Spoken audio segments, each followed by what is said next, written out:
Okay, now that we've looked at a couple of good examples, we're going to discuss a new rule here, Descartes' rule of signs. Descartes was a mathematician that you may enjoy doing a little research on or reading about if you're kind of a math geek like me.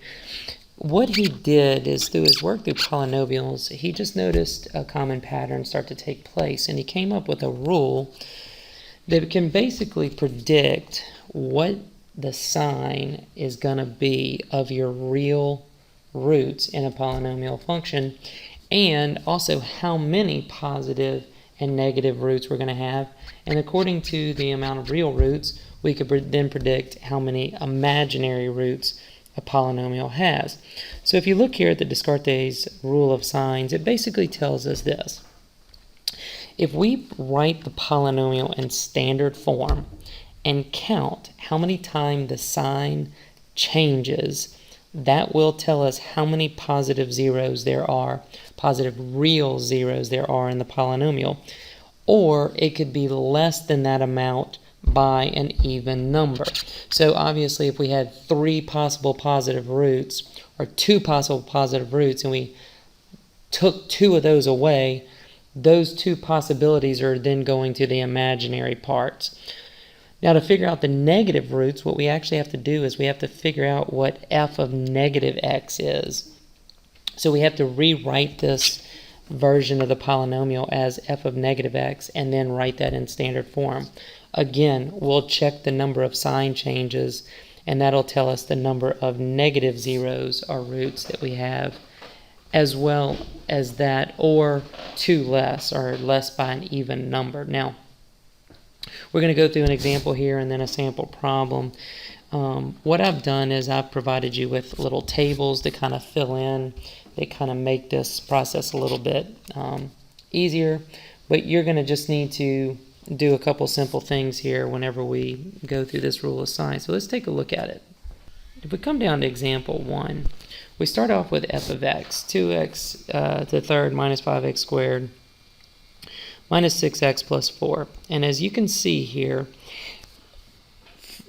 just looking at the signs, 2x to the third is a positive number. So going from a positive to negative to negative is not a change in the sign, but negative to a positive is a change in the sign. So that's 1 change, that's 2 changes. So what that tells me is there's possibility of 2 positive real roots, or less than that by an even number, so possibly 2 less. So we could either have 2 positive real roots or 0 positive real roots.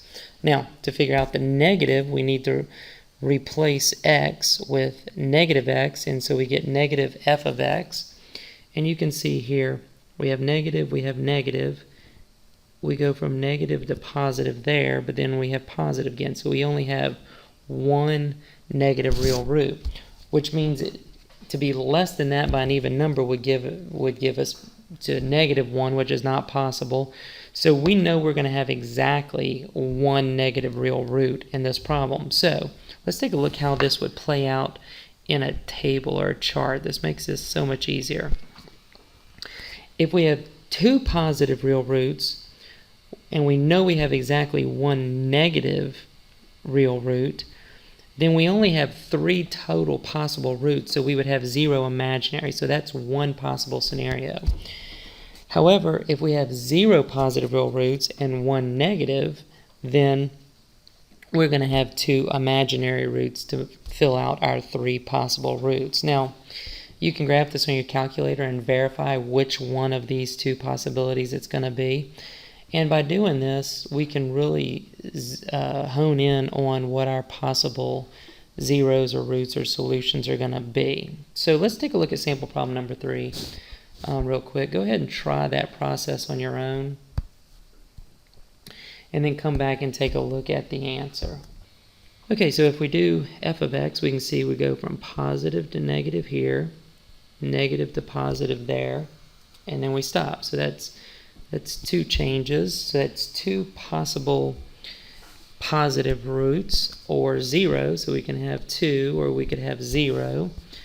So now we need to run the f of x possibilities. f of negative x possibilities.